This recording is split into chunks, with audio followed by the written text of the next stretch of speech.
Over the years, many people ask me which one should they choose between the Panasonic Lumix 14mm f2.5 and the Panasonic Leica 15mm f1.7. I happen to have these two lenses and I use them a lot over the years, and I'm quite familiar with these lenses.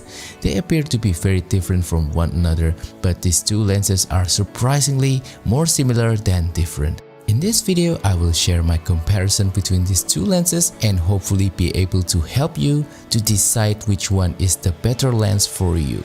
If you are unfamiliar with these lenses, they might look really different at first glance. One is a pancake lens and one is a standard prime lens for micro four thirds, but they are actually more similar than different, and that's what makes it really confusing to choose between these two lenses. So in this video, again, I will share my comparison between these two lenses, what I think about them, my experience over the years, and hopefully it can help you to choose between the 14mm and the 15mm. Anyway, I will divide this comparison video into a few chapters. You can check it out on the timeline or on the description if you want to jump into any particular section that you'd like to learn more. But anyway, let's start with the focal length. Many people ask me about the 1mm focal length difference between 14mm and 15mm. Does it really matter? Is it really that significant? Can you really feel that 15 is tighter than 14? And so on. And for me personally, that 1mm difference is not really that significant, especially in real world usage. 90% of the time, I don't even notice if the 15 is tighter than 14 or vice versa. In some scenarios, very specific scenarios, I can feel that I would prefer the slightly wider 14mm focal length compared to the 15, but that is a very rare scenarios. And in terms of focal length, you cannot go wrong with either of these lenses. Both are excellent, normal, moderate, wide angle kind of focal length that I think personally is really flexible. That kind of focal length is perfect for environmental portrait, for street photography, for scenery or landscape photography, for food photography, for travel photography, and so on. There are so many things that you can do with both 14 and 15. And I think, again, you cannot go wrong with either of these lenses. Next, let's talk about aperture. And yes, the 15mm definitely has the f1.7 aperture, which is larger than f2.5 on the 14mm.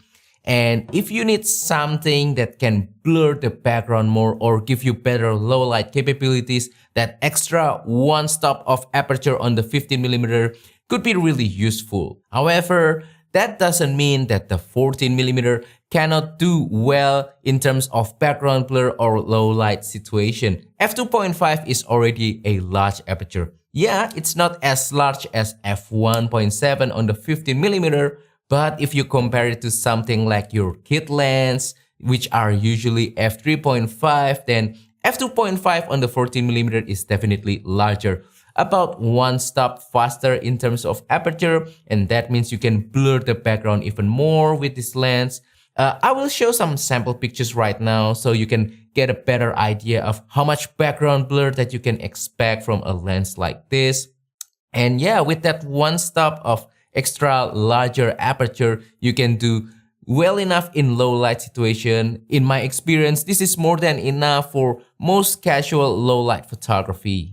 Next, let's talk about size, and definitely you can see right away that 14mm is much smaller compared to the 15mm. So if you need something that is small, that is light, if you travel a lot, then 14mm might make more sense for you. However, that's not to say that the 15mm is not small. Actually, when you compare it to other prime lenses, especially in Micro Four Thirds catalog, this is about the same size as them. And if you compare it to prime lenses of this focal length from other different kind of format, this starts to look tiny. So yeah, it's all about perspective. But yeah, I have to tell you that the main reason why I bought the 14mm, even though I already have the 15mm, is that significant reduction in size of weight. Because I travel a lot, I need something much lighter than my 15mm and something much more compact than my 15mm, and this is the answer. Now let's move on and talk about image quality. And right away, I can say definitely that the image quality of the pictures taken using either the 14mm or the 15mm will look great. They are detailed, they are very sharp, they are contrasty, and I think you will be pleased with the results of the images taken using either of these lenses. But I want to talk specifically about the 15mm. Many people think that the Leica brand will add into the image quality, and to a certain degree, I think it's kind of true. I will share some sample pictures taken using the 15mm right now so you can see. But from my own personal experience, it's not really about that Leica look. If you want to differentiate between the 15 and the 14, I think from my own personal experience, the 15 has a little bit more contrast. Not necessarily in terms of technical contrast, but more like a modern kind of feel and look. So if you're really into that sort of, contrasty look where the blacks look really deep and the whites look really bright, then I think the Leica 15mm would suit you better. However, that's not to say that the 14 is worse or it's not contrasty at all. Now let me share some sample pictures taken using the 14mm, and I can say that the 14mm has its own charm. I think it has that organic kind of filmic, nostalgic, vintage kind of qualities to it, making it really nice, especially for portrait photography, or if you're into that kind of vintage kind of look, I think you'll be happy with the 14mm. But either of these lenses, I think you will be happy. Now let's talk about how to choose between the 14mm and the 15mm. And actually, it comes down to your own personal priorities. What kind of photography that you do frequently, what kind of pictures that you like, and your own shooting style.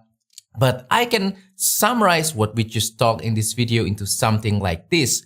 If you need something with larger aperture, and if you need a little bit more contrasty kind of modern look on your images, then the choice will be the Panasonic Leica 15mm f1.7.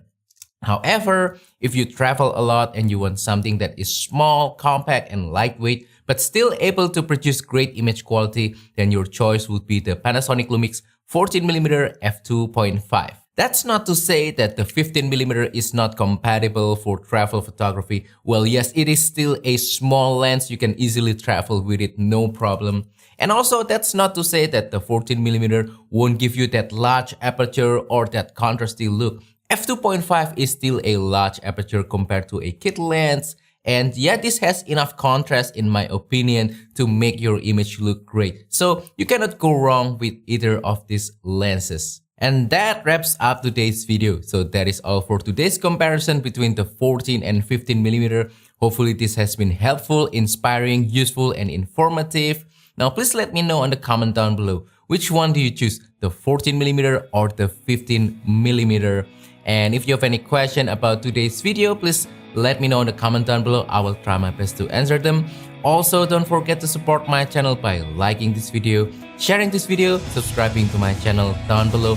Or if you want to support my channel even further, consider using the affiliate links on the description below, or use the super thanks button to make a small donation to my channel.